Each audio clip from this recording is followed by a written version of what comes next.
yung IG mo, sabi, uy, pogi ito sabi ko, magaling din kumanta yan. So, because of their kindness, you are now officially part of SAT. And then, introduce ko rin siya kay Doc RF, no, ng Urban Smiles. And he was kind enough also to welcome Jake to the growing family of influencers and ambassadors for Urban Smiles. So, kasama na rin siya sa family na yun. And, ano ba yung nakalimutan ko? Ako, meron balita ko, may isang clothing company, ha? Pero hindi ko yata pag-i-announce. Oo, ganun kasi pag si Ogie. Narinig ko eh. Oo, diba? Pero maraming salamat sa kanila. Tsaka gusto ko nang announce, June at Jake. So kami, we have been recording Jake. We have already recorded 3 songs. And we'll record another song. We're very, very excited about the new material that he's going to be releasing very, very, very soon. Ang ganda ng music, ganda ng songs, ganda ng pagkakanta niya. And we're excited for that. So abangan niyo po yun, yung mga bagong songs na nare-release niya. Alam mo, Ogie, ako, sobrang excitement ko for Jay and for yung collaboration na ng A-Team, no, sa pagmamahal sa kanya. Piling ko, magiging big star siya. Kasi kita mo naman alam mo, once na makita mo, bukod sa itsura, may mga iba kasi nasasabi, ay, sana hindi na lang siya nagsalita. Sana hindi na lang, di ba? Sino yung mga yan? Pero siya talaga, alam mo yan, direct, di ba? Direct follow mo sa Mante. Kanina sabi ko sa kanya, ay, bonggang galing niya magsalita. Kala ko mali-disappoint ako once na magsalita siya. Pero ang galing-galing, di ba? Bukod sa gwapo, ang galing magsalita, star material talaga, di ba? Tsaka ano yan, very, ano ba tawag doon yung respectful, at mas Tagalog, respeto, no?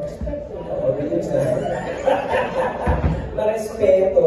Pagkatapos, hindi siya, very grateful siya, Julie. Napansin ko na yung magiging marespeto niya. Kasi kanina pumasok si Salve kasi sa aga. Sa bago. Ano sabi? Nagmano? Ay! Salve!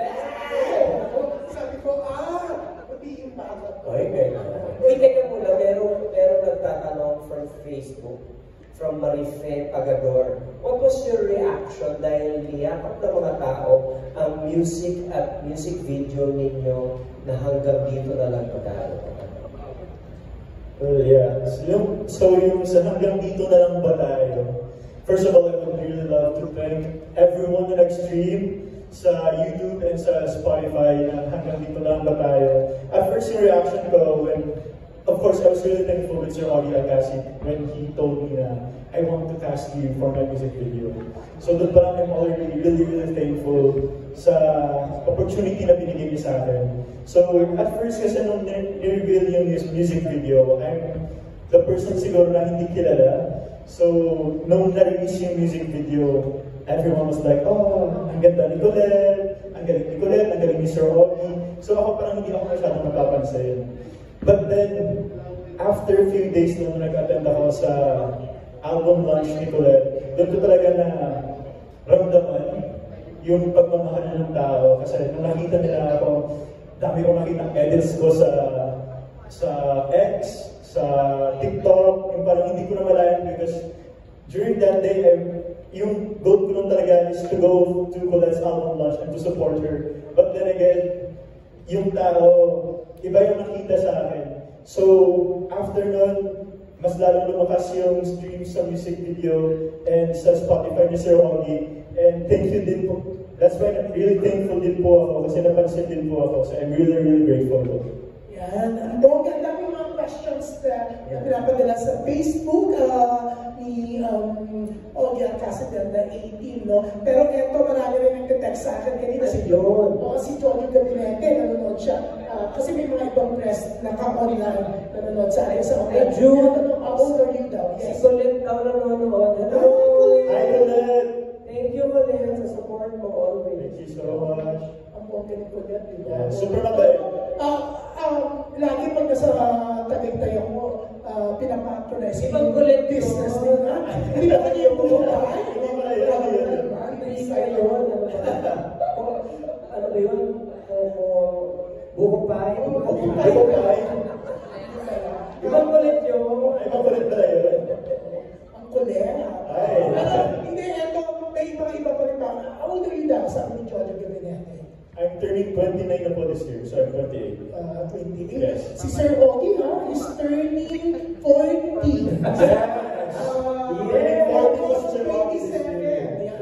Eh, mamaya, may pa-cake tayo sa kanya. Pagkamuling bakery cafe. Pero may mga ibang president tayo dito na may birthday na may pa-cake tayo later. Yes. Okay. Pero, ibublow nyo lang po yung candle sa cake, iiwanan po dito. Okay. Pero, ayan. Ibabalik po natin yung... Pero ito, may very intriguing question. Para sa inyong dalawa, bago natin simulan ng Q&A from the Entertainment Press and the Vloggers na nandito. Siyempre, karamihan ng vloggers ay mga kapamilya. Nandito sila, ganun yung support nila. And my pem, lahat ng mga major dailies and tabloids nandito din. Pero ito ang dapat daw munang tanungin. Ewan ko kung sasagutin nyo to na very honest. Jay, ano raw ang pwede mong may promise kay Ogie, being your manager, sa ATM na pagpasok mo sa kumpanyang to, hindi ka basta mawawala. Kasi may mga iba daw kasi, after a while, nawala kay Ogie, o kahit tahimik si Ogie, parang feeling daw nila na sumama ang loob niya, pero quiet na kasi mabait siya. So, Ogie, yung dancing, in-expect mo kaya na hindi mawawala, o hindi kaya, wala ka ba nakitang red flags bago mo papirmahin si Jay? Oo. So, unahin natin si... Hindi, pangako mo, ikaw muna, Jay, para pag-salita si Ogie. Kasi marami rin, iba nagsabi na hindi nila iiwan si Ogie, pero parang wala na. Siya si Ogie. Manahapsin si Ogie. Kasi talaga. Actually, gano'n nagkakaisang tanong ng lahat ng inimbala.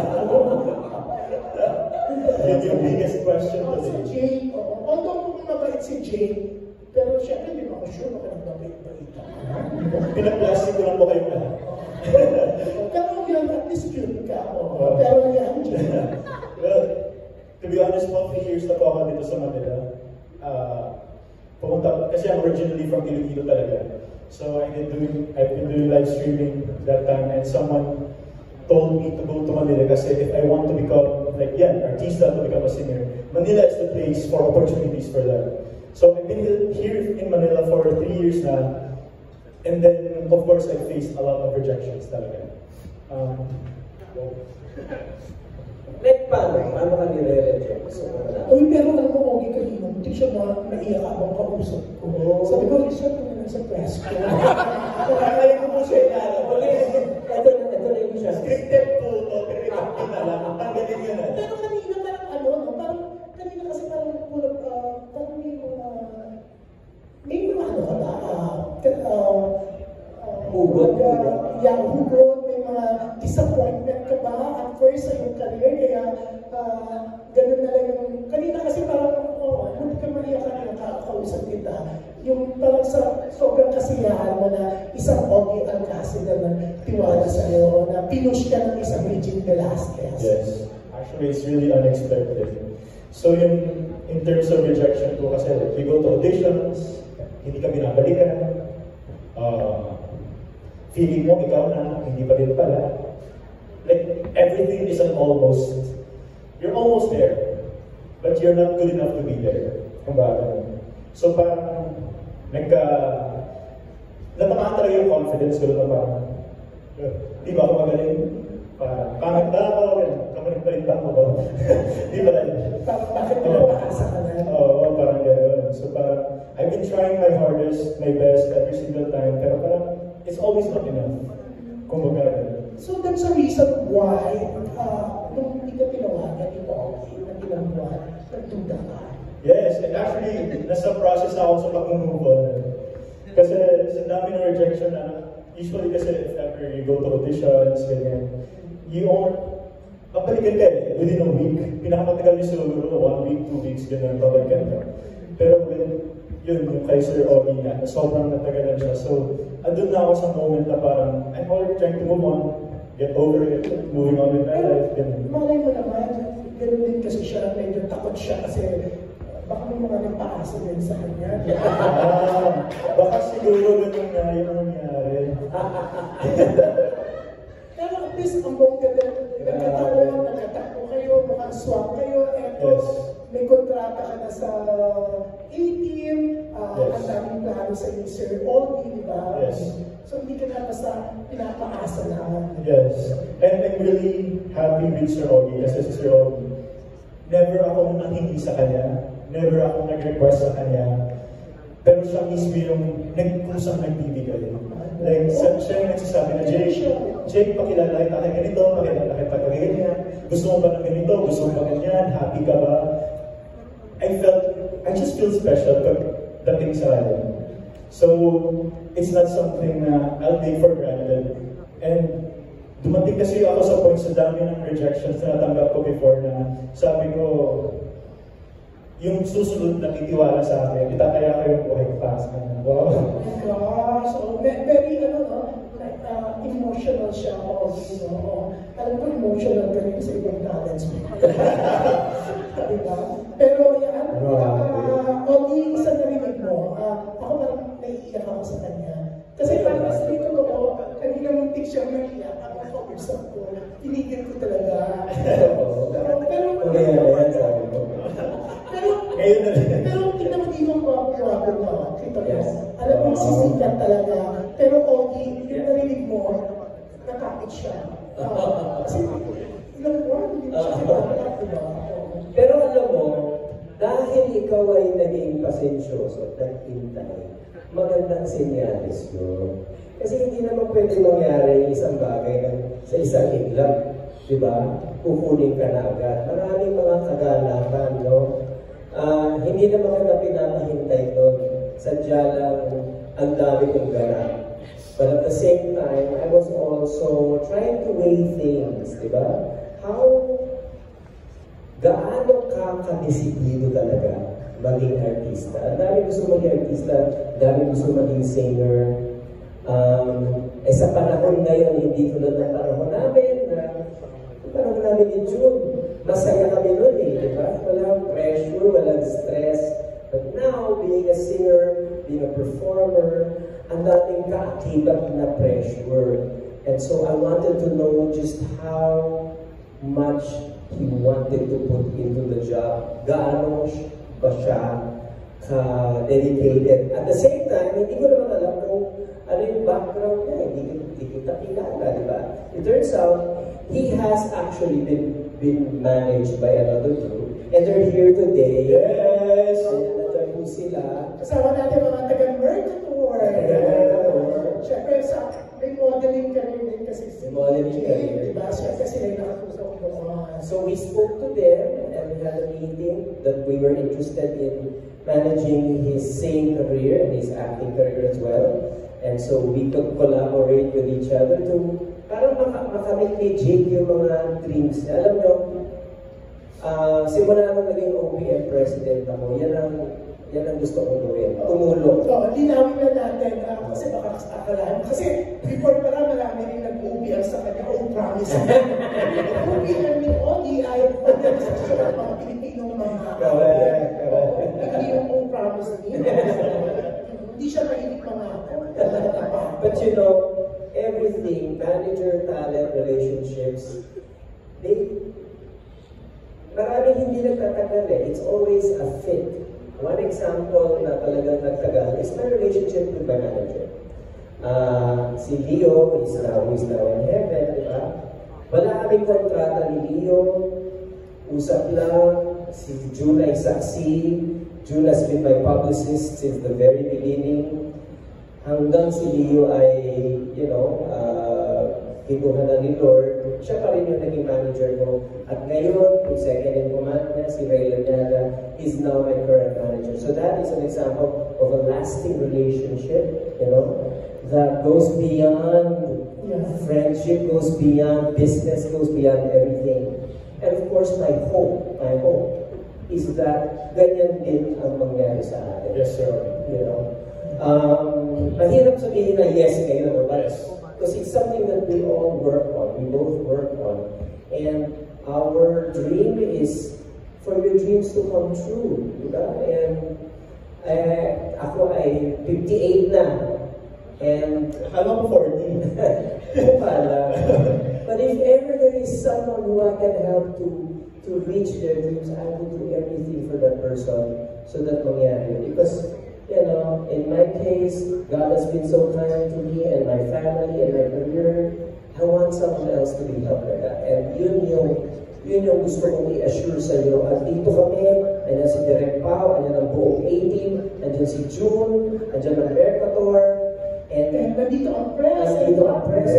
Flowers, we're all here excited for you and for you to succeed. So today is a big day, it's a big step, and hopefully from here on, more success and more successful. Yeah.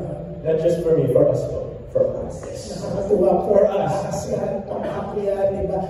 Ako ang naiyak sa sinabi ni Ovi. Parang may pinagdadaanan kami. May bubog, no?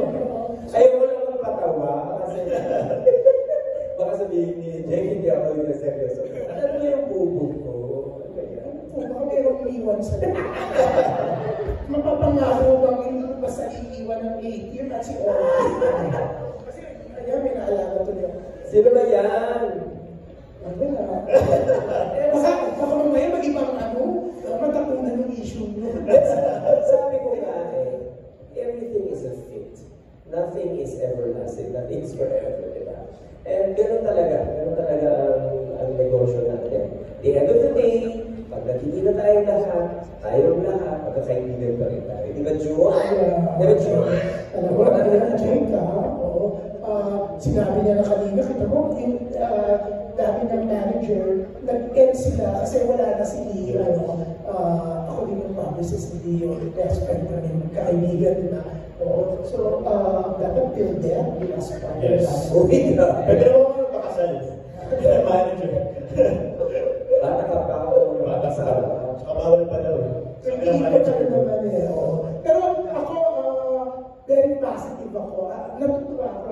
That's good. Natutuwa ako na minanage mo si Jake. Kanina, sandaling panahon, pero nakilala ko siya. Kinenta niya yung buong buhay niya. Pati pagtatrabaho niya sa banko. Nagtrabaho siya sa banko. Seaman siya. Alam niyo, 6 years. 6 years. pero yung iniupo niya po sa loob ng 6 na taon at yung kinita niya sa Bigo, kasi Like strong. Talagang pinuhunan niya po, lumuwas siya sa Manila, kumuha siya ng nag-Airbnb ka, di ba?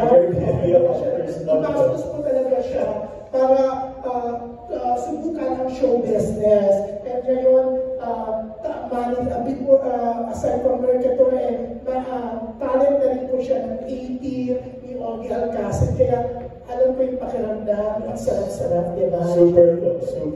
Yeah. It's really overwhelming. Okay, pero ito po, bago ang Q&A natin, may mga sasagutin questions si Ogie and Jake from our Facebook viewers po, ng Ogie Alcacid Facebook page and the A-team. And magsisimula na po tayo after na itong masagot ng question na to. Tutulong sa akin sa Q&A, syempre si Bix Almacen. Yeah. Kasi mag-i-edit ako sa dali. Sinabasa na tayo. Pero may nagtatanong, question from Facebook. Sino ba ang nagpapasaya sa puso ni Jake? From Catherine Canoy. Sino? Person? Well, to be honest, si Sir Ogie Alcacid. Oh. Yes. Okay, Si Sir Ogie talaga nagpapasaya sa akin ngayon. You know what? Last week, almost every day tayo magkasama. And during that time, I really think we were able to create a bond with each other. And during that time, I know like we were doing recordings, we were working, ganyan. Pero I've never felt pressure. Hindi ko naramdaman ng trabaho siya. Hindi niya pinaramdam sa akin na talent lang ako, manager ko siya, gano'n. we were doing work, we were having fun, we can talk anything under the sun, and I think yung band namin is more than just a manager-talent relationship. I think it's friendship na. So yun. Sabihin ko na sa iyo, anak kita eh. Ayun nga. So, kung nawawala mo na. No, but I'm happy that you, kasi alam ko pag nagsisimula kang singer, tapos nakakaharap ka ng mga lalaking artista, it can be really overwhelming, di ba? And I didn't want you to feel that way over me. Although, stricto kami ng konti sa iyo, di ba? Alam mo yan, but I wanted you to learn more. And what's nice about you, Jake, is that you're like a sponge. Lahat ng sinasabi ko, pinapakinggan mo, especially pag nagre-recording tayo. Magaling siya eh. Magaling siyang singer, but nakikinig siya sa sinasabi ko. So pag may sinasabi ako, pag nag-tech ako, nagagawa niya. You know, and it's a matter, there are artists who are really great sponges where napakinggan nila and then they execute. Mahirap gawin yun, and I'm happy. You know, I hope that I'll be able to impart to you some of the things that I've learned, you know, as a singer-songwriter and as an actor and as a model. Yun, I'm happy. Ito may question pa dito. Now that you're part of the 18 family, what is next upcoming projects? Ako na lang sasagot dyan. So, as of now, his next project is of course to be part of my music video, which will be soon released. August 15 po yan. We will be, syempre hinahasa pa namin si Jake, no? Ayaw naman namin siya isalang nang hilaw na hilaw pa siya. But today, nagustuhan niyo ba yung awitin niya? Yeah. Diba? So, ini-expose muna namin siya sa mga audiences. Sanay na sanay si Jake mag-stream.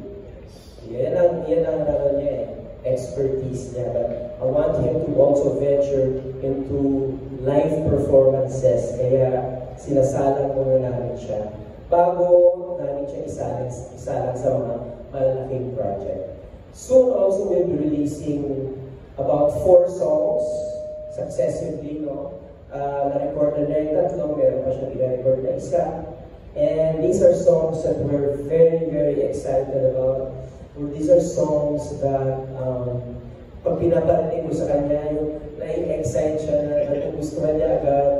And it's a team effort, of course. Paolo Bustamante, our resident director and board member, is also writing 1 song. I'm writing 3, I think. And yun, alam mo, ang feeling ko is the exact feeling ng bata pa when I was starting to record. And then, syempre may mga kanta na hindi ko na pwede kantahin because hindi na bagay sa akin, no? So, I'm happy that Jake is part of 18. Then I can give him songs that I feel like gusto kong kantahin pero hindi naman bagay na sa akin, but mas bagay sa kanya, mas bagay sa edad niya, sa sensibilities niya, mas bagay sa mga fan base niya, ganyan.